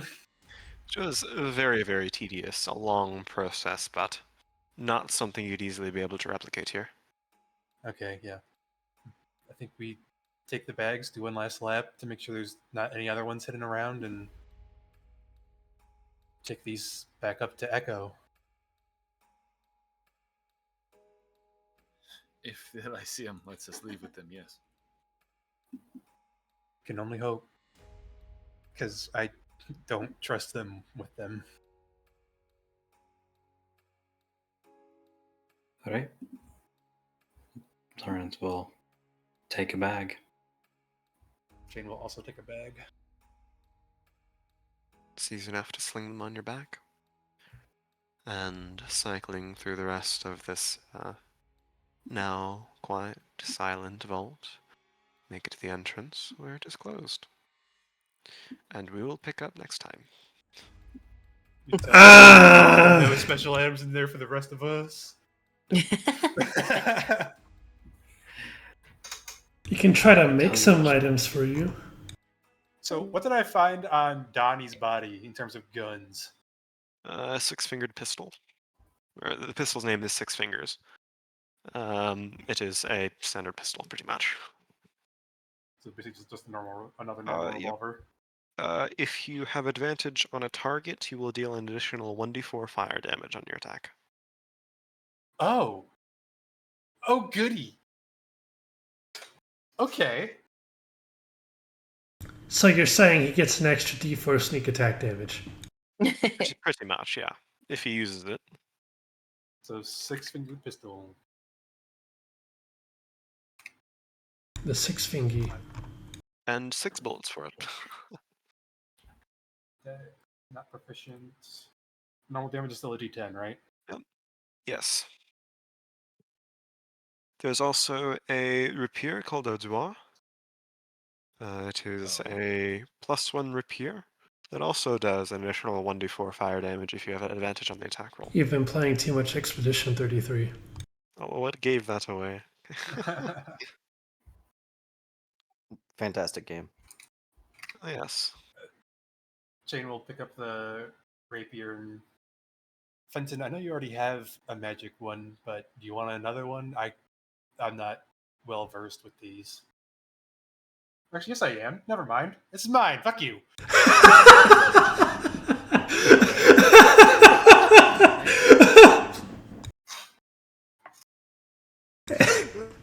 I hope it serves you well. That's me learning in real time that Jane actually does have proficiency with rapiers. Wow. What was it? How do you spell that? I'd like you to guess. In an alternate Can you reality. repeat the name for me again? Okay, so no, I'm not going to because I don't know if I pronounced it right. Let me see. Hold on. Here, let me get the microphone and the camera. Here, pronounce it again. Didn't you say Ardois? Arzier, pardon me. Ardieu? Ardoir. No. Or A-R-E-U-R. Ardeu. In an alternate reality, we got dual wielding rapier fenrir. Could have happened. Imagine the dive bomb attacks. That's true, but if I'm close enough to use a rapier in general, I'm in trouble. I'm squishier than Fenton. You probably have more hit points than me, I would hope. 12 How might many get you fit- some armor. How many hit points does Fenton have? My max is 35. My max is 38, so 3 more than you. Wow. You said it's extra 1d4 fire, right? Yep. I just checked my own hit points. I'm so sorry, guys. Yeah. 10. Reed is never sorry. Jesus That's Christ. right. I am never sorry.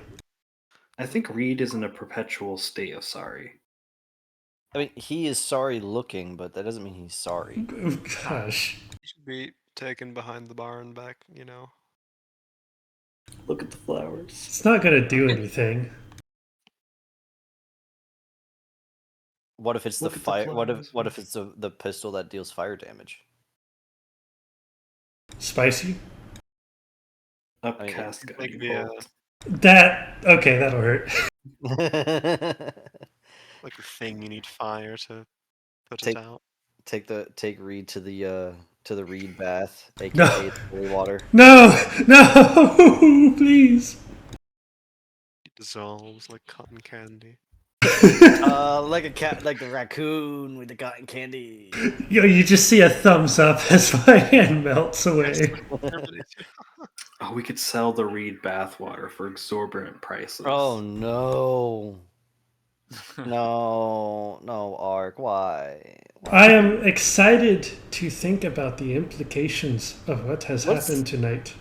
What's the dilution of holy water to Reed before it becomes completely the holy water gets canceled out?